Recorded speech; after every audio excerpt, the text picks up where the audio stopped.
За манайхан энэ гайхалтай үдшийн мэндийг хүргэе.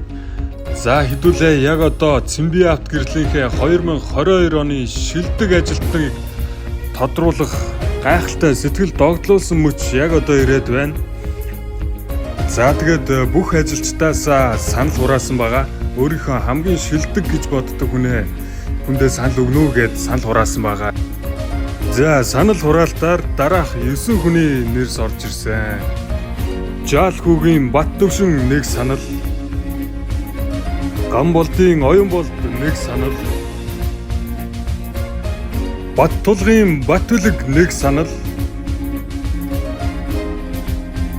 Гамболдын Отон болд 2 санал, Оюун тунгалгийн Мөнх гэрэл 3 санал, Баяр сайхны Ламиран 3 санал.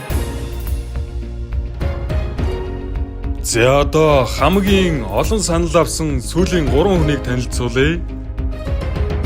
Батчулууны их сарвал, Төмөрбаатрын Ууганбаатар, Чимэд очрын Ган очир гэсэн 3 хүн хамгийн олон саналыг авчээ. За тэгэхээр та бүхэн маань одоо саналын тоог харахыг хүсэж байгаах мэдээж. За тэгэхээр саналын онооны хувьд Чимэд очрын Ган очир 4 санал, Төмөрбаатрын Ууганбаатар 4 санал, за хамгийн сүүлийн Батчулууны их сарвал маань 7 хүний санал авснаар 2022 оны шилдэг ажилтнаар Батчулууны их сарвал маань тодорлоо. Баяр хүргэцгээе.